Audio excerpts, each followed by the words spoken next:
Olá, tudo bem? Seja bem-vindo, seja bem-vinda ao podcast Máquinas Pensantes.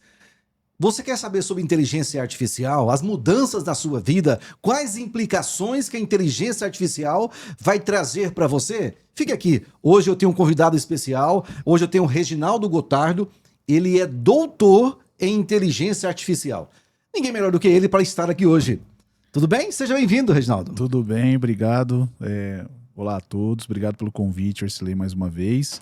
É um prazer estar aqui com vocês para a gente bater esse papo. Já de cara, gosto bastante do nome, né? Máquinas Pensantes, acho que traz uma reflexão bem bacana. Traz uma inspiração boa, não Uma traz? inspiração boa. Eu acho que tem uns desafios filosóficos, semânticos bacanas para a gente conversar. Excelente. Olha só, a gente estava conversando antes de chegar até aqui e falávamos do impacto, né, que a inteligência artificial está imputando a gente, trazendo para a gente nas nossas vidas hoje. Em várias áreas, né? Na área educacional, na área médica, no automobilismo e assim por diante. Antes disso, eu quero pedir para você que está nos assistindo se inscrever no canal, porque é muito importante, tá bom? Vamos começar então. Você define para mim. Na verdade, o que é inteligência artificial? Eu conheço a minha inteligência, a sua inteligência é humana. De repente começou a distanciar, né? Me parece. Ela é artificial? Como é que é? O que é isso? A inteligência artificial, ela tem uma definição técnica, né? Ela é uma área da ciência, uma união da ciência da ciência da computação com outras ciências, né? É uma área tão ou mais antiga aí, às vezes até que a própria ciência da computação. Sim. Até porque, se a gente voltar antes aí de meados da década de 30, 20, que a gente via ali computações, nós já vimos simulacros ali, inclusive tem relatos até diante de Cristo de simulacros do que hoje a gente tem o conceito de robô, né, de Sim. máquinas em si. Então, a inteligência artificial hoje moderna, ela é uma área, um campo de atuação que envolve você usar a computação, meios computacionais para resolver problemas que têm um grau de inteligência. Aí depois a gente tem que discutir e definir o que é inteligência. Aham. Mas, via de regra, são problemas que têm alguma complexidade que está além de uma mera entre aspas, né? Aham. Porque também não é simples, mas além de uma mera automação, além de uma mera de tornar algo automático. Uhum. A inteligência artificial, ela recentemente tem tido uma visibilidade muito grande, né? E se deve a quê? Já que você disse aí que ela não é de agora, né? Exato. E se deve a quê? Ao ChatGPT, talvez? Porque passou a ser de domínio público, né? Todo mundo tem acesso agora, todo mundo conhece, seria isso? Olha, o ChatGPT, ele é um marco, né, Aham. nessa visibilidade. A gente, estive em 2018 na NVIDIA, né, visitei lá a sede da NVIDIA, e de lá a gente já conseguia ver alguns insights do que ia acontecer por conta das movimentações ali, pesquisas que eles estavam fazendo. Aham. É, muita coisa que está sendo mostrada e do que está sendo falada hoje são áreas de pesquisa de 20, 30 anos ou mais atrás. Então, quando eu estava na época do doutorado, por exemplo, ali, mestrado e doutorado, né, 2000, a partir de 2006, a gente já tinha ali algumas técnicas, alguns problemas que a gente conversava e que tinha algumas soluções, que são problemas de hoje. Então, Aham. por exemplo, ter um tutor inteligente para um aluno na educação. Esse problema existia desde antes, Sim. inclusive. A questão é que não o o chat GPT acho que é uma materialização disso, mas o poder computacional que adveio depois nos últimos anos permitiu com que vários desses problemas ganhassem uma escala de velocidade muito grande. Então, quando a gente Ah, tinha sim. problemas que demandavam, às vezes, minutos, horas, ou dias, ou meses de processamento, Hoje eu hoje faço você resolve em isso em segundos, segundos. ou milissegundos.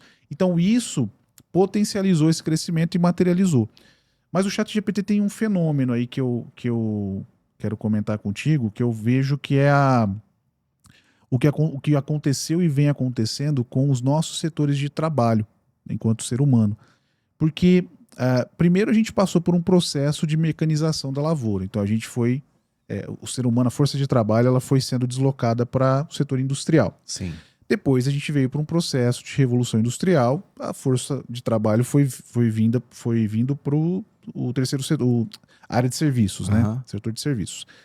É, hoje, muito fortemente representado por bancarização, por exemplo, né? Setor bancário. E boa parte do que não está no setor de serviços está numa área que a gente chamava comumente, assim, na parte de gestão de tecnologias, a gente chamava de gestão do conhecimento, Sim. que são ferramentas que permitem que você produza conhecimento, né?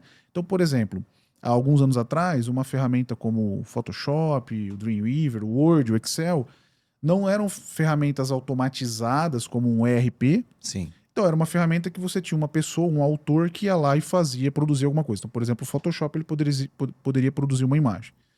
O que o ChatGPT e algumas outras ferramentas trouxeram nessa revolução foi uma invasão nessa área de gestão de conhecimento, que eu acho que era a área que a gente sentia que estava mais protegido enquanto ser humano. Aham. Eu não acho que vai ter algo suficientemente capaz de ser melhor do que eu na edição que eu faço no Photoshop, ou na composição de uma música, ou numa edição de um vídeo. E quando essas ferramentas vieram, e aí que são as ferramentas que a gente chama de generativas, né, elas geram esse conteúdo, isso assustou geral, assustou a gente enquanto humanidade, falou, poxa, eu estava numa zona de conforto aqui, eu não acho que a tecnologia invadia essa zona também. E agora, o que eu faço, hein? E agora? Eu tenho que estudar mais, eu tenho que... Para onde que eu vou? O Pra que vai onde que sobrar eu vou? pra gente? É verdade. Então, para mim, o boom do ChatGPT se deve muito a ele ter invadido esse campo, que é um campo onde a humanidade demorou algumas dezenas de anos para IA, talvez uma centena e meia de anos para a parte computacional matemática, mas a gente demorou milhares de anos para aperfeiçoar hoje a maior ferramenta que a humanidade tem, na minha visão, que é a linguagem. Sim. Que é por onde a gente transmite cultura, é por onde a gente transmite os nossos valores, a nossa história. Essa é a maior ferramenta que eu acredito que a gente tem. E demoramos milhares de anos para aperfeiçoar isso. Inclusive é o que está permitindo a gente conversar aqui no podcast, transmitir informação. E aí vem uma ferramenta que é capaz, com um alto grau de processamento, que é capaz de emular isso. É capaz de escrever uma peça de teatro ou jurídica. Materializar isso. Isso assustou muita gente, né? Isso assustou geral. Assustou geral. Até eu também me assustei. É mesmo? Me assustei. Porque eu tinha noção da possibilidade, eu não achei que estaria tão cedo. Certo. No campo educacional também, na área da educação, tem impactado muito, né, Reginaldo? E como você é da área, você tem uma empresa na área da educação, com certeza tem experiências exitosas, né? E projetos também que a inteligência artificial vem desenvolvendo com você lá. É também muito recorrente, a inteligência artificial tem trazido benefícios para nós da educação, para o setor educacional também muito? De que forma? Sim, acho que ela traz benefícios e traz desafios, né? Como toda ferramenta nova. Por exemplo, há 1 ano e meio atrás, mais ou menos, muito se falava em relação ao uso do ChatGPT e ferramentas similares, né? O ChatGPT é o mais acessível no momento. Falava-se muito em relação à utilização por alunos em escrita de trabalho, Produção textual. E a questão da cola, né? O aluno usar para cola. Então trouxe isso como um, entre aspas, desafio. Entre aspas, por quê? Porque a cola ela é desde o começo da escola, né? Então já era uma preocupação do professor lá nos primórdios da escola se o aluno estava realmente fazendo aquilo ou copiando de alguém, copiando do colega do lado. Na minha época de aluno de escola educação básica, que eu estudei em escola pública, a cola era potencialmente cola da Barça. Né? Era uma cópia, né? Era uma cópia da Barça. E quem tinha Barça era riquíssimo, né? Praticamente era o dono do Google hoje, o dono do Google hoje. O equivalente a ser o dono do Google, quem tinha mesmo, Barça. Né? Quem tinha Barça. E... Só para contextualizar, quem está assistindo a gente não sabe o que é a Barça, é uma enciclopédia, né? Que tinha tudo nela, né? Vamos colocar aqui uns 30 exemplares, né? E lá tinha tudo que existia no mundo estava dentro da Barça. Para quem contextualizando, para quem não sabe o que é. Ou até corrigindo, né? Dono do Google não, dono da Wikipedia. A Barça é uma Wikipedia impressa. É isso mesmo. Espécie de que a atualização não era feita pelos próprios usuários, tinha uma empresa cuidando dela, era privada. Fazendo a curadoria. Na área de medicina, também a inteligência artificial tem mostrado desafios aí e potencializado muitas coisas, né? Bastante. Na área de diagnóstico médico, diagnóstico de imagens, a gente vê muito sobre isso, né?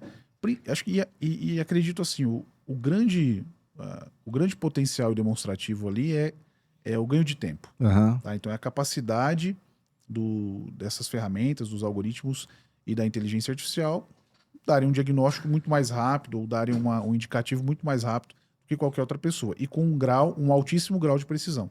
Muitas vezes com uma precisão maior do que a do ser humano. E resistência das áreas existe? Resistência da área médica, resistência de professores que não quer usar, não quer adaptar a nova tecnologia. Você tem visto isso também? Eu vejo que sempre vai ter resistência ao novo, Aham. né? E aí o que a gente sempre olha, inclusive na empresa, é como que a gente transforma algo que aparentemente tem um teor de substituição, poxa, está substituindo o meu trabalho, Aham. para algo que está valorando o nosso ativo mais precioso. Na minha visão, o nosso ativo mais precioso não é o petróleo, nem o ouro, nem são dados. Até tem gente que fala que dados são o novo petróleo, né? Aham. Na minha visão, o ativo mais precioso não são os dados. Enquanto ser humano, na minha leitura, o nosso ativo mais precioso é o tempo. Porque Olha. o tempo, a gente não tem cashback, ele não anda para trás, ele só anda para frente, e o Aham. nosso tempo, ele é limitado, né? E aí, tudo aquilo que nos permita ganhar um tempo numa escala razoável com precisão boa, pode ser interessante e útil. Então, se eu ganho uma ferramenta de diagnóstico, ou uma ferramenta como professor que me ajuda na preparação de aula, Uhum. ou como aluno que me ajuda a estudar, enfim, qualquer que seja o campo, isso me permite ganhar tempo para que eu use esse tempo de uma maneira melhor para mim enquanto ser humano, tende a ser uma boa ferramenta, Aham. né? Então há resistência, mas a gente sempre tenta olhar por esse âmbito. Olha, por mais que parte da sua função esteja sendo substituída, você não está ganhando tempo para fazer algo mais útil, de repente ficar com a sua família, curtir o momento ali com a sua família? Exatamente. Está passando por um processo de regulamentação da inteligência artificial no Brasil. Eu vejo isso também como um debate muito acirrado, né? Como que regula, como que pode regular, o que que não pode? Você tem acompanhado isso também, essa regulação? Acompanho um pouco também. Acho que é uma situação delicada porque, principalmente, uma das questões que é questionada em Deep Learning, aprendizado profundo, é a rastreabilidade daquela aprendizagem. Sim. Então, o que te levou a chegar em determinadas resoluções. Aham. E aí falar de algo que regulamente isso é muito complicado. Imagina você tentar periciar uma decisão de uma IA Uhum. a respeito de algo. Então, o que precisa ser feito é abrir um amplo debate técnico daquilo que é viável e possível, mas principalmente olhar aquilo que é ético e moral. Eu acho que nossa maior salvaguarda enquanto humanidade é isso. E qual que é o maior risco, o maior perigo da inteligência artificial?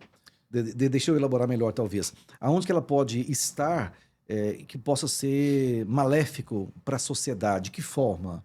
Isso pode acontecer, não pode? Pode acontecer, Né? e eu temo muito por isso. Assim como na época da pesquisa ali em 1940, o pessoal desenvolveu as armas nucleares e virou uma opção de energia nuclear, Aham. hoje você tem uma série de ogivas com países e que, querendo ou não, tem um poderio de destruir o mundo, Sim. né? Imagina se você der controle disso para um algoritmo. Como que você prevê o que esse algoritmo pode fazer, né? Vou te dar um exemplo.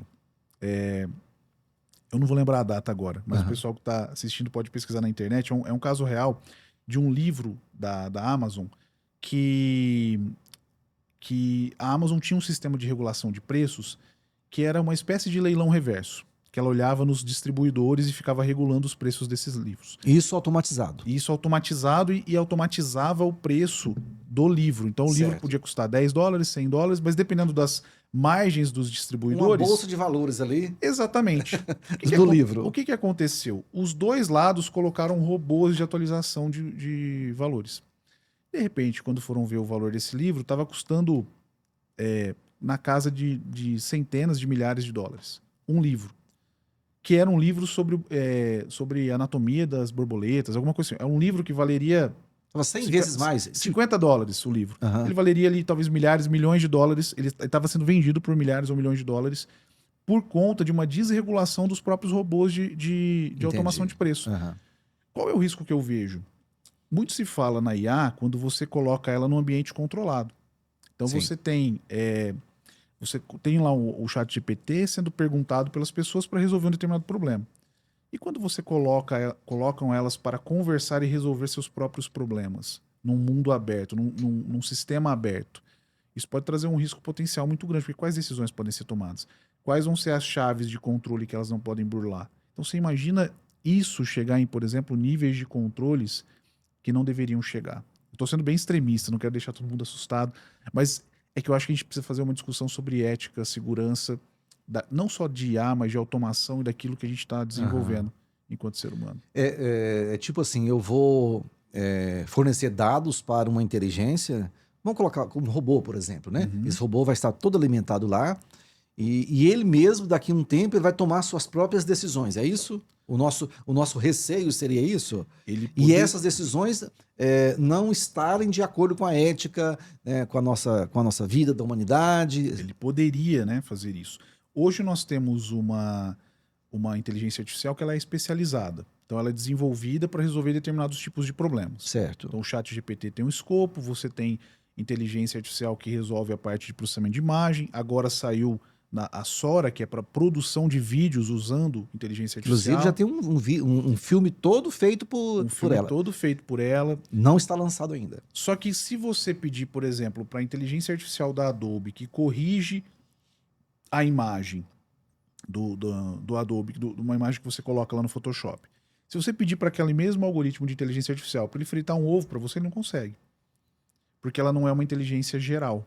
Ela é uma inteligência específica. Uhum. O que é uma busca dos pesquisadores hoje é por uma inteligência artificial geral. Tá? Que é o conceito, que é, resumindo, é se assemelhar à inteligência humana. Eu consigo inteligência aprender... artificial geral. Exatamente. Vamos explicar melhor. Vamos lá. Calma aí. Como que seria? Como que seria? Ela seria uma inteligência que consegue resolver problemas que não estavam necessariamente previstos no treinamento dela. Tomar decisões. Isso envolve tomada de decisões. É muito semelhante com a nossa aprendizagem humana. Então, a inteligência artificial geral é equivalente a uma mente humana pensante, tomadora de decisões e resolvedora de problemas. Sim. Essa é a inteligência artificial geral. Uhum. Tá? Qual é o risco que eu vejo? É o que vem depois. Porque uma vez que você criar algo que tenha as mesmas capacidades, ou muito similares, né? Quando eu falo as mesmas, vamos colocar proximidades, né? Estatisticamente. Mas você ter algo que seja muito próximo ao que a gente consegue fazer, só que com potencial computacional de processamento milhões de vezes mais rápidos do que o nosso, o que ela pode fazer com isso? O que nosso cérebro faria se a gente fosse capaz de exponencialmente fazer qualquer coisa no mundo em termos de processamento de informação? Então, o que vem depois a gente chama de superinteligência artificial. Nós temos a inteligência artificial hoje específica ou restrita. Nós temos a inteligência artificial geral, que é a busca dos pesquisadores. E o que vem depois é a inteligência artificial, superinteligência artificial, né? Ou o pessoal chama de ASI também. Vem depois quando? Então, depois... Não, a gente está acostumando agora com essa, já vem outra? O quando a gente não sabe precisar. A questão é, a gente está vivendo... A inteligência artificial é uma tecnologia que a gente chama de tecnologia exponencial. Sim. Né? Que tecnologias exponenciais, quando elas cruzam uma determinada curva de crescimento, você perde de vista o controle por conta da exponencialidade. Sim. Você não sabe para onde ela vai. Né? E aí... Hoje nós não sabemos em que ponto da curva nós estamos. A questão que muitos pesquisadores concordam é, uma vez que a gente consiga atingir o patamar de uma inteligência artificial geral, ou seja, vamos colocar entre aspas, equivalente a uma inteligência humana, a partir daí, o salto para uma superinteligência pode ser um acelerador de instantes, de segundos. Tá? Não precisa necessariamente ser dias, minutos ou décadas. A gente não sabe, esse é o risco. E a gente não sabe o que ela seria capaz de fazer. E é isso que me preocupa no que a gente está regulando hoje. Entendi. O que a gente está olhando em termos de segurança e ética do que a gente está fazendo com o nosso mundo e com esse ferramental. Certo. E também há a possibilidade de ter uma alteração genética com a inteligência artificial? Já existe isso? Tem estudo para isso? Porque se houver possibilidade, aí a gente pode pensar na cura do câncer? Olha, dá para pensar em muita coisa. Hoje, a gente tem rastreabilidade genética de vários genes, no genoma em si, que foi mapeado. Inclusive, há cerca de... Quando começou, né, o mapeamento genético, o mapeamento do genoma, ele custava casa de 10 bilhões de dólares, né? Nossa, Hoje, com 100 dólares, você faz um teste genético. olha. Isso é uma tecnologia exponencial. Aham. Só que é uma exponencialidade inversa para a curva de preço. Uhum. Então, barateou tanto a tecnologia que você consegue usar ela de uma maneira escalável. Ah, seria possível? Muito provavelmente. Você já assistiu Matrix, né? Sim. Tá. Você lembra das pessoas lá nos casulos, né? Ali as pessoas eram geradas, né, pela própria inteligência artificial do filme. Uhum. Né? Então, os seres humanos tinham um código genético ali que eles reproduziam e eles geravam as pessoas, né, com base em algumas escolhas e colocavam nos casulos para virarem baterias. Uhum. Inclusive, é uma outra preocupação que eu tenho para nós no futuro, o consumo de energia da inteligência artificial. Mas você vê que ali ela já tinha chegado num nível de superinteligência artificial que ela conseguia manipular, inclusive, a geração de seres humanos. Sim. Não só a geração, né, mas como todo o processo de simulação. Eu não sei se ficou intrínseco aí na sua resposta, mas isso abre uma vertente para a cura de várias doenças, né? Isso ficou. Abre uma vertente para cura, uma vez que a gente pode pensar até em outras coisas, né? A gente pode Aham. pensar, de repente, até na própria imortalidade do corpo, né? Aham. Existe um... Eu não vou chamar de mecanismo no nosso genoma, que são os telômeros. Não sei se Uhum. você já ouviu falar. Não. Os telômeros, eles... eu não sou da área genética, né? Sim. Então é só um entusiasmo aqui. Mas o que eu acho curioso é que os telômeros, eles são, para quem é da área de computação, eles são como se fosse um contador de célula, de reprodução celular. Então, é como se ele, entre aspas, contasse para você quanto que uma determinada célula pode se multiplicar. Uhum. E a partir daí, você tem uma noção do seu envelhecimento. Então, se você sabe que uma célula pode se multiplicar 100 vezes e ela já se multiplicou 99, quando ela multiplicar pela próxima vez, ela não se multiplica mais. O que acontece a partir daí? Você não tem mais regeneração celular. Uhum. Então, seu organismo começa a morrer. Sim. Imagina se a gente tivesse uma tecnologia capaz de manipular os telômeros. Falar assim, eu vou colocar um contador aqui que você vai contar mais do que 100. Eu vou resetar esse contador. Se a gente conseguisse chegar nesse nível de manipulação genética e confundisse a célula para falar assim, não, pode continuar se reproduzindo. Não precisa parar. Não precisa parar. Ah, Será que a gente não retardaria o envelhecimento ou impediria? Então, assim, é 100% entusiasmo. Quem é da área de genética, não briguem comigo. comente. Comente, né? Comente lá nos. Aproveita a polêmica. Eu estou comparando isso com a parte computacional e programática. Aham. Eu acho que a gente, enquanto organismo, a gente tem uma beleza de parece que a gente foi. Parece não, na verdade eu acredito que nós fomos desenhados para isso, mas nós temos uma beleza, um design nosso. Aquilo que a gente tenta imprimir para as máquinas, nós temos o nosso corpo humano. A Aham. forma como as nossas células se comportam, como o nosso organismo se comporta. É uma reprodução de certa forma, como o mundo se comporta e como a gente tenta imprimir em equipamentos e Aham. criações nossas. Certo. Você agora mesmo falou de energia, né? Com esses equipamentos para serem alimentados pela inteligência, né? E virar inteligência artificial, há um consumo maior de energia. Isso é preocupante também? É um ponto de atenção para o mundo? Você falou, me chamou a atenção. Enquanto você falava outra coisa, eu me lembrei disso. Lembra do filme Matrix? Sim. O que o ser humano era no filme? Você lembra? A gente era uma bateria biológica. Então, a máquina usava o ser humano para produzir energia. Dando o contexto do filme, não é spoiler. O filme tem mais de 24 anos, então não é mais spoiler. Então, a humanidade ali e as máquinas entraram em confronto. As explosões nucleares tamparam o Sol, então ele passou a ficar sem produzir energia no planeta. O que as máquinas usavam como energia? O corpo humano produzindo energia como se fosse uma bateria, Sim. enclausurado lá naquelas cápsulas. Legal. E por quê? Porque ela precisa de energia, precisa consumir energia. Hoje nós temos acho que acredito que passou aí a casa dos 17% do consumo de energia mundial, o que é usado por data centers em todo o mundo, né? A inteligência artificial em si ainda não ocupa essa porcentagem. Aham. Mas a gente está falando, salvo engano, o que mais consome energia no mundo ainda é a indústria, né? Sim. A gente está falando de uma escala que daqui a pouco eu estou me aproximando da próprio consumo da produção industrial. Isso por data centers, Uhum. né? Boa parte do consumo de data centers está começando a ser direcionado para a inteligência artificial. Uhum. Então a gente começa a direcionar toda essa necessidade energética para isso, para um ser que a gente está modelando e criando para fazer coisas para nós. Certo. E isso pode entrar em colapso também. Certo. Assim, você já citou umas 3 situações alarmantes, né? Sim. Umas 3 delas aqui, estou percebendo. Desde o início, você vem falando aí, não quero te assustar não e tal. Isso é recorrente nos seus estudos, né? Já que o seu doutorado, você fez inúmeras pesquisas sobre isso. Apareceu muito isso lá? Assim, Para estar evidenciando aqui, eu imagino que tenha aparecido por lá. Não, na verdade, eu tô puxando mais para polêmica, porque eu vejo bastante debate sobre a IA e sobre os usos dela. Que é bonita, que concordo. Tá certo. Que tem esse viés mesmo, que é bonita, que é boa, que é útil, né? E concordo, Uhum. tá? Concordo. Mas eu acredito que a gente precisa debater mais o nosso papel humano nisso, né? Porque, como eu estava te falando do tempo, uma coisa que a gente combate muito ali na Educacross, na empresa, é assim.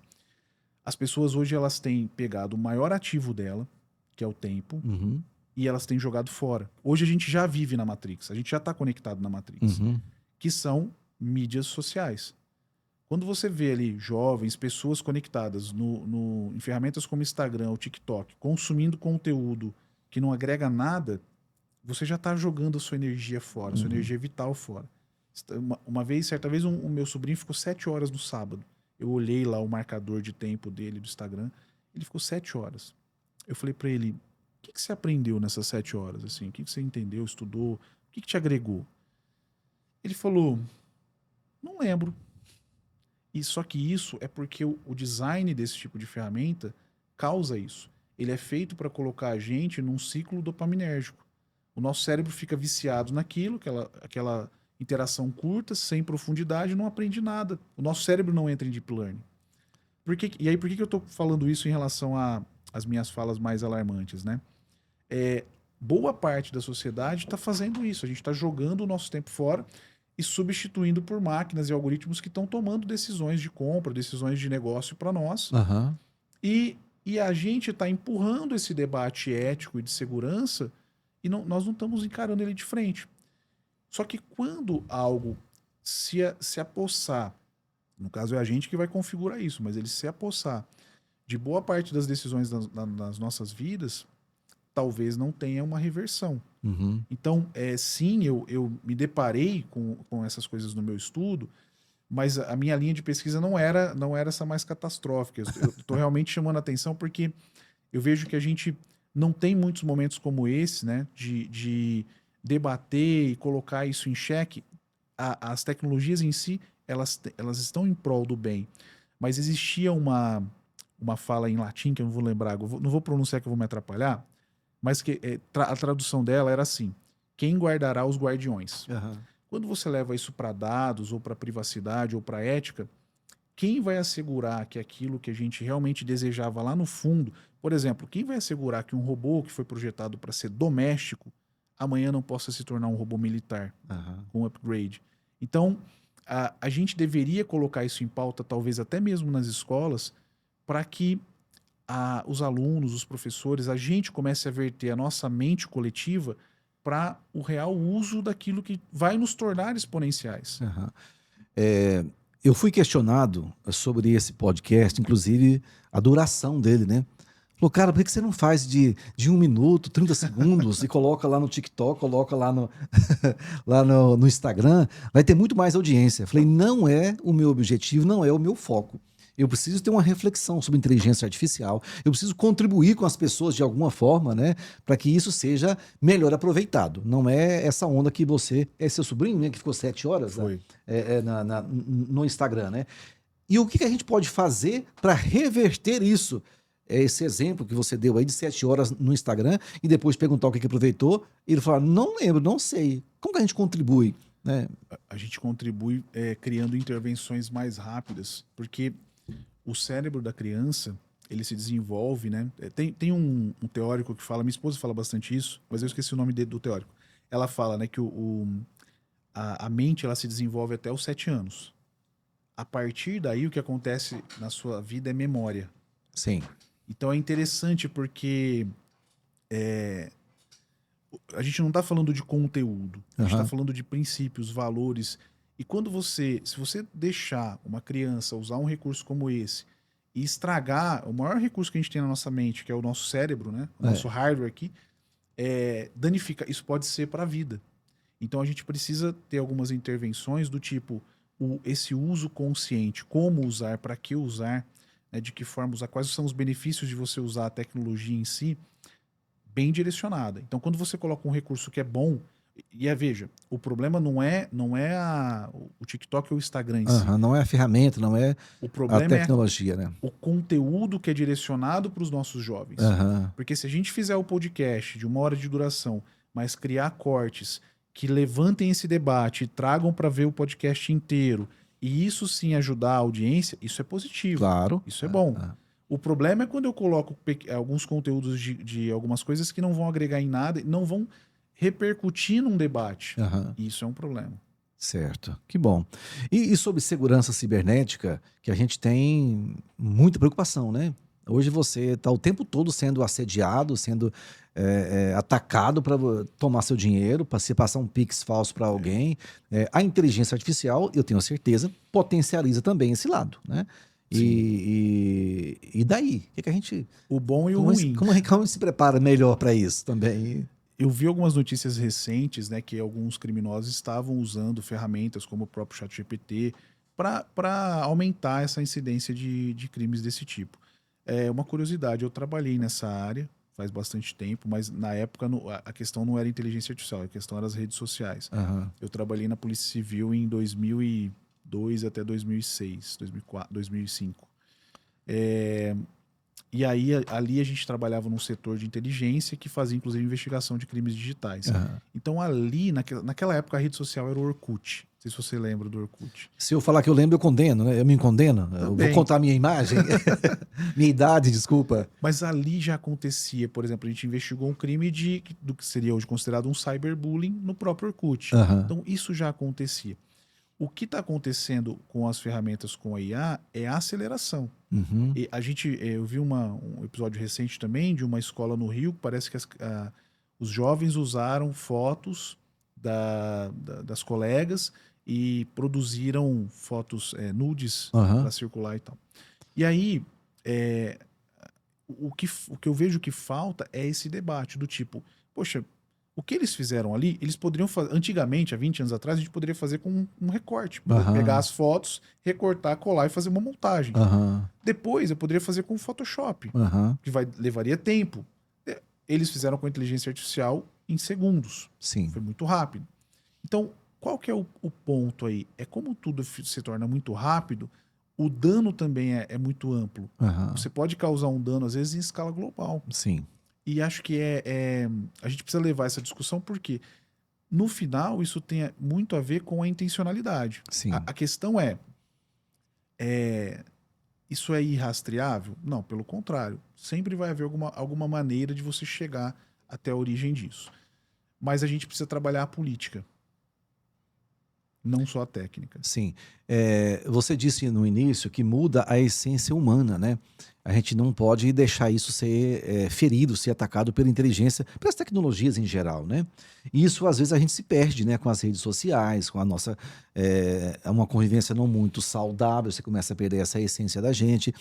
Como que essas tecnologias, como que a inteligência artificial pode chegar para os jovens através das redes sociais, seja como for, para não fazer esse dano que você mesmo acabou de falar agora mesmo, né? Além dessa educação familiar, dessa educação da escola, né? O que mais a gente pode fazer? Eu estou meio desesperado com isso, tá percebendo? Eu preciso contribuir de alguma forma, né? Eu penso que, acho que hoje as principais ferramentas que a gente tem são educação e cultura.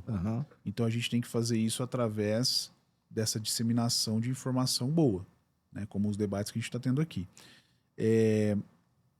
A gente não vai resolver isso só na técnica, né? A gente precisa... Talvez a gente comece a dar mais espaço nas escolas para discutir ética e filosofia. Não que, por exemplo, português e matemática são a base fundamental da aprendizagem na educação básica.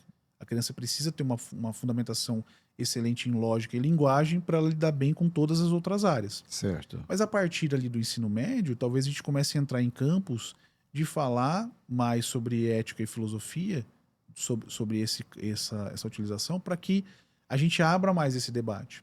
Tá? Porque senão nós corremos o risco de agora eu vou fazer um trocadilho com o nome do podcast, de nós nos tornarmos as máquinas pensantes. Nós nos tornarmos os robôs. Porque a gente vai ficar num processo cíclico, nós vamos ficar presos nisso. Não sei se você já sentiu o efeito bolha, de você olhar para o seu dia e falar assim, nossa, hoje eu respondi aqui uma mensagem, eu fiz tal... Eu usei esses 4 contextos diferentes. Aí num outro dia você vê e faz a mesma coisa e fala, nossa, mas parece que eu estou repetindo as mesmas coisas. Né? Esse efeito bolha. Às vezes acontece na própria internet. Parece que só vem informação sobre uma determinada coisa contigo. Esse efeito bolha ele é causado naturalmente porque qualquer algoritmo que tente gerar algo para você, né, uma recomendação para você, ele nunca vai atingir o máximo que a gente chama de serendipity. O que é o serendipity? Traduzindo, né, de uma maneira fácil, é a capacidade que eu tenho de te impressionar com uma informação que não era óbvia para você. Então imagina, você está lá na Netflix. Eu faço isso muito em casa, assim, eu vou assistir a Netflix, eu vou no perfil da minha esposa, não no meu. Porque aí eu vou me impressionar positivamente com uma recomendação. Porque vai virar algo totalmente diferente do que eu gosto. Ou do que eu tô acostumado. Então você tá lá na Netflix, olhando os filmes, de repente vem uma recomendação de filmes e fala, nunca ouvi falar sobre esse tema, nunca ouvi falar sobre esse assunto, vou assistir esse filme. Aí você assiste aquele e fala, nossa, mas esse filme é muito bom. E ele aparentemente estava totalmente fora do seu espectro de filmes. Sim. Isso é serendipity. Trazer serendipity é isso. Um sistema, quando tenta te trazer uma informação em inteligência artificial, a gente busca regular. Se eu não te entregar serendipity o máximo possível que eu conseguir... Não vou te impressionar. Eu não vou ser um sistema que tem valor para você. Né? Eu vou ser só uma estante de livros ou uma estante de filmes. Antigamente, como é que a gente fazia na locadora? Você ia em locadora? Sim. Eu também. Alugava DVD, filme, eu alugava fita. Tinha que rebobinar. Senão não pagava multa. Exatamente, tamo junto. Aí o que acontecia na locadora? Não sei se acontecia com você. O que eu fazia? Chegava, falava com o dono da locadora. O que tem de novidade essa semana? Ele já contava uma história. Não era assim? E eu lembro até o nome dele. Lembra até o nome do dono da locadora. E aí ele não falava, pô, chegou onde eu sei que isso aqui é a sua cara. Exatamente. É isso que o pessoal levou para um algoritmo de inteligência artificial para que você tivesse uma locadora na sua casa. Isso é a ideia do Netflix. Né? O Netflix, não sei se você lembra também, ele primeiro começou com o aluguel de DVD, entregava pelo correio, e a pessoa devolvia. Depois que ele foi para o streaming. Porque a essência do Netflix eu quero ser a locadora na sua casa. Então o que ele sempre tentou fazer na inteligência artificial dele foi implementar o dono da locadora que conhecia a gente. Né? Então, onde que está o ponto assim, que a gente tem que tomar cuidado? Nos enxergar onde é que a gente está nessa curva enquanto ser humano. Eu acho que é aí o nosso desafio. Não perder essa essência, né? Não perder essa essência. Não deixar isso se perder. A propósito, quando você fez referência ao nome do podcast Máquinas Pensantes, foi nesse sentido mesmo. A ideia é essa mesmo, né? Que essa máquina pensante, ela pode se tornar a gente pode ser essa máquina pensante, né? E não somente um robô lá que está pensando. Quer dizer, a provocação é nessa linha mesmo. Você foi muito feliz. E o que vem depois dessa inteligência artificial contemporânea? Você começou a falar e começou a se esquivar. O que vem depois? Em uma outra mais forte? O que se pode esperar? Essa curva que nós estamos passando por ela. Bom, então, depois da específica, que é o que a gente está hoje, e estamos desenvolvendo, estamos em busca da geral. Né? Depois da geral, a previsão é essa superinteligência artificial. Essa superinteligência artificial, ela entra num campo que tem um autor que chama Ray Kurzweil. Ele é um dos fundadores da Singularity University. Não sei se você já ouviu falar dele. Não. Tem muito material legal ali, tanto do Ray Kurzweil quanto do Peter Diamandis. Tem os 6Ds das tecnologias exponenciais, que é muito legal também. O que ele fala? O que ele traz? Traz uma analogia com a questão do buraco negro e a questão da singularidade. O que é singularidade tecnológica? E aí, por isso é importante de dizer que não é uma esquiva, porque realmente não tem como prever. O que acontece quando um corpo, um objeto, cai dentro de um buraco negro? Some lá dentro. A gente não sabe. Por quê? Porque dentro de um buraco negro acontece esse processo de singularidade, quando você tem a força gravitacional máxima, você tem um processo chamado de singularidade, que as leis que a gente conhece da mecânica quântica, elas deixam de ser aplicadas. Uhum. Elas não funcionam. Então é como se eu tivesse um relógio que ele passa a medir de forma totalmente maluca num outro local. Então eu não consigo prever o comportamento dele. Uhum. Logo, a superinteligência artificial, que é o que vem depois, a gente não sabe. Na verdade, não é o que vem depois, é o risco do que pode acontecer, né? Porque existe a probabilidade. Tudo que a gente está falando são probabilidades. Sim. Existe a probabilidade dela não ser criada, né?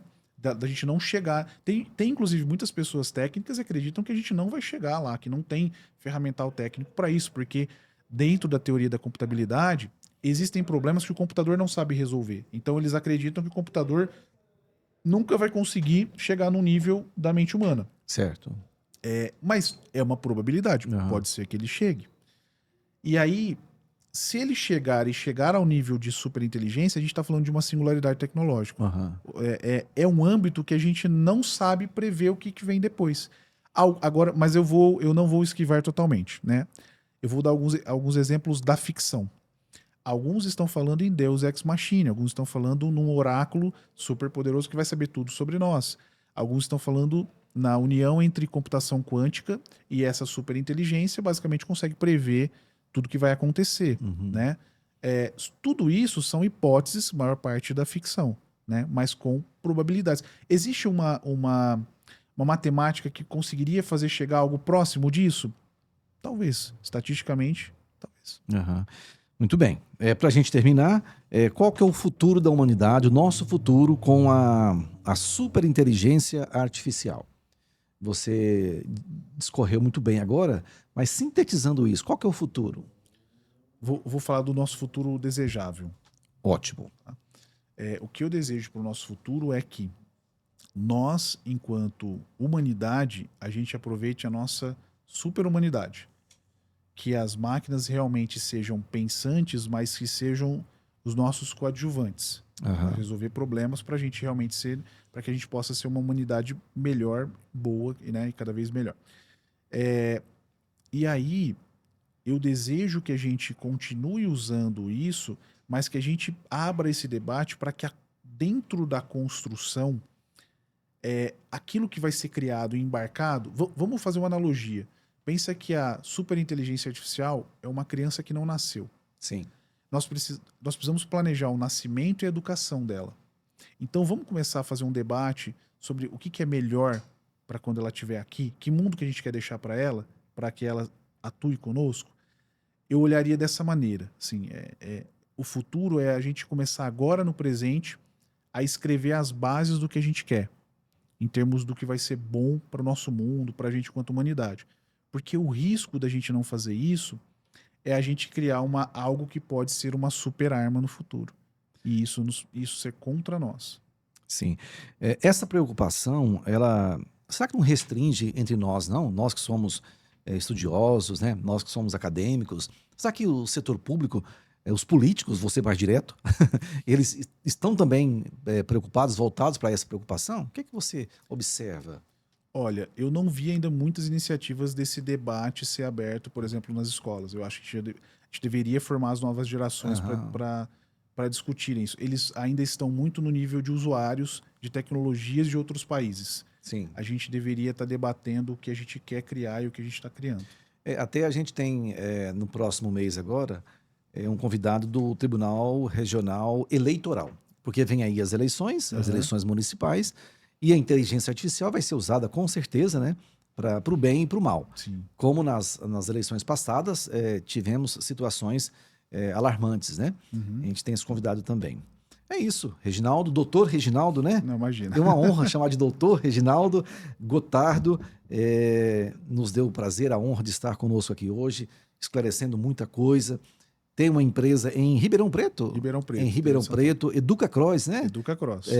Pode falar dela, vou te cobrar só um pouquinho, tá? Tá bom, fazer um merchan, né? É. Não, na Educa Cross a gente trabalha unindo inteligência artificial com gamificação e jogos Aham. para explorar cada vez mais o potencial de cada criança, de cada professor, numa aprendizagem personalizada. Aham. Que é isso que eu estou te falando, da gente ter esse diálogo de construção. Como é que eu posso ajudar o professor? Como é que eu posso ajudar a criança? Como é que eu posso ajudar as escolas para que a nossa aprendizagem seja melhor? Então, estou colocando esse papel de coadjuvante à Sim. tecnologia, Aham. né? E nisso a gente atende aí pouco mais de 500 mil crianças no Brasil, são mais de 2.000 escolas atendidas e Que esperamos maravilha. crescer um pouquinho Que mais. maravilha. Parabéns por tudo, tá? Eu que agradeço. Muitíssimo obrigado, Reginaldo Gotardo, tá? Obrigado pelo convite mais uma vez. Tá, obrigado. A todos. Obrigado, pessoal. Tchau, tchau. Até o próximo.